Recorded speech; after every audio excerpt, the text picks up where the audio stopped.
written by Chantel Owens. Cattle are the main source of livelihood for the Maasai people who live in Kenya, Africa. They eat the meat, drink the milk, and use the hides. In fact, in the Maasai culture, cattle are a sign of wealth. The Maasai pasture their livestock on the fenceless border of the Nairobi National Park.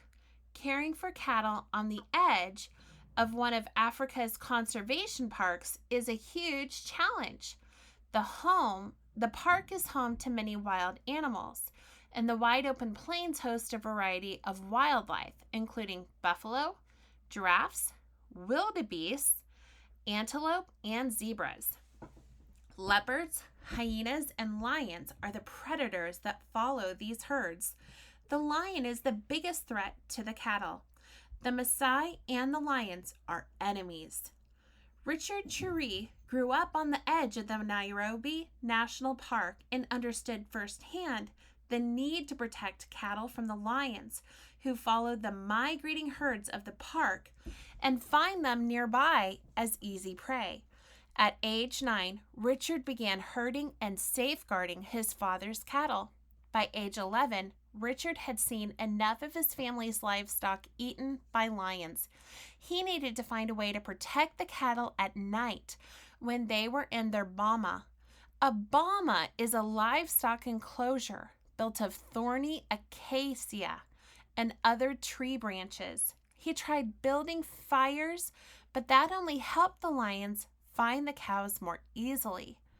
Next, he tried a scarecrow, but the scarecrow worked the first time. But like Richard said, lions are smart. They knew it wasn't a real person when it didn't move. He didn't give up.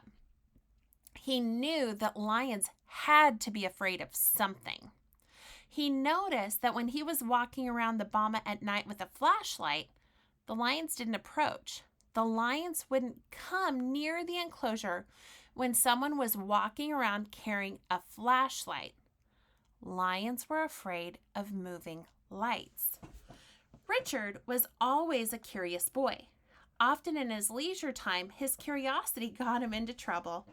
One day, he took his mother's radio apart.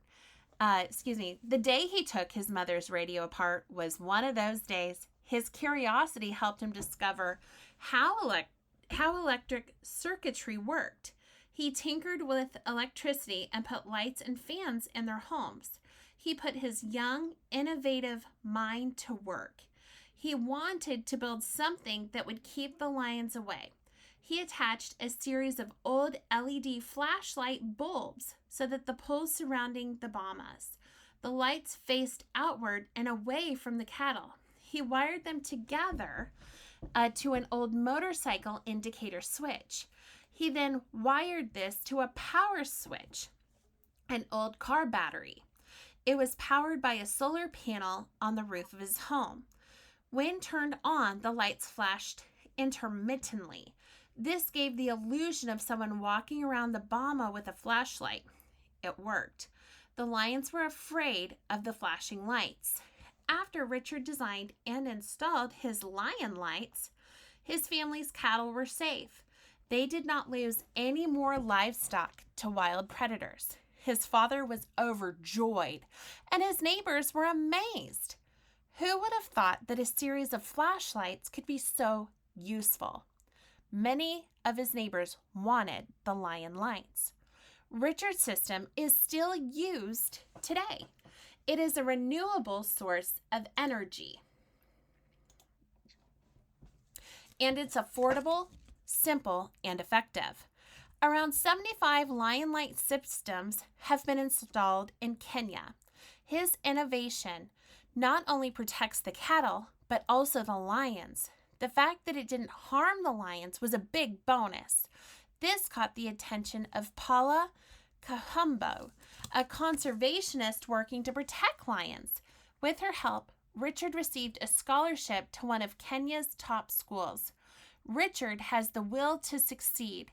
He doesn't find things too difficult. He doesn't give up. A new challenge is just another problem to solve. He is not afraid to try and fail. Richard Turer is truly a great innovator.